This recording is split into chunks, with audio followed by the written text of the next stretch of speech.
চব এটা ভুল ধাৰণা অসমত চলোৱা হয় যে গণনাৰ সময়ত ভাষাটো ইম্পৰ্টেণ্ট হৈ যায় যে কি ভাষাত কথা ক'ব আৰু একচাম সংখ্যালঘু মানুহে তেতিয়া ব্লেকমেইল কৰে একচাম সকলো নহয় যে আমি অসমীয়া ভাষা নকওঁ তুমি যদি ঘৰত অসমীয়াত কথাই নোকোৱা তুমি মিছা কথা কিয় পঞ্জীয়নত দিবা তুমি ঘৰততো অসমীয়া ভাষা সঁচাকৈয়ে নোকোৱা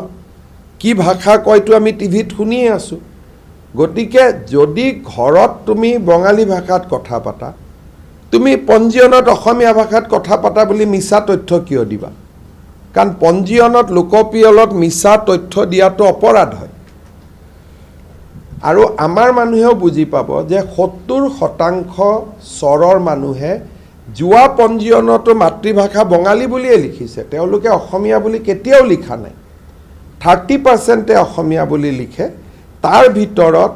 অসমীয়া ভাষী মুছলমানৰ সংখ্যা আটাইতকৈ বেছি যাক আমি ইণ্ডিজেনাছ মুছলিম বুলি কওঁ দেশী গৰিয়া মৰিয়া জলহা তেওঁলোকে অসমীয়া বুলি লিখে কিন্তু ইমিগ্ৰেণ্ট মুছলিমে তেওঁলোকে সদায় বঙালী বুলিয়ে লিখি আহিছে নতুনকৈ ইয়াত থ্ৰেটনিং দিবলগীয়া একো নাই যে আমি বঙালী অসমীয়া নিলিখো বুলি আনকি আমাৰ আব্দুল খালেকৰ দৰে বিধায়কেও তেওঁলোকে মিয়া ভাষা বুলিয়ে লিখিছে যোৱা পঞ্জীয়নত গতিকে এইটো লৈ হিমন্ত বিশ্ব শৰ্মা বা অসমীয়া জাতিক ভয় খুৱাবৰ কাৰণে চেষ্টা কৰিব নালাগে বৰঞ্চ মই আবেদন জনাইছোঁ যে আপোনালোকে নিজৰ যি ভাষাত ঘৰত কথা পাতে সেই ভাষা লিখক মিছা কথা কেতিয়াও লোকপিয়লত নিদিব লোকপিয়লত মিছা তথ্য দিলে জেল হয় গতিকে ঘৰত যদি বঙালীত কথা পাতে আপুনি কিয় অসমীয়া বুলি লিখিব কিন্তু অসমীয়া ভাষা আমি জীয়াই থাকিম তেওঁলোকৰ ওপৰত অসমীয়া ভাষী লোক নিৰ্ভৰশীল নহয় এইটো ব্লেকমেইল পুৰণা দিনৰ ব্লেকমেইল আছিল এইটো ব্লেকমেইল নচলে অসমীয়া ভাষা যদি 2% কমিও যায় আমি লাগিলে সংবিধান সংশোধন কৰি বনাই ল'ম যে Assamese will remain as a Asomiya ভাষা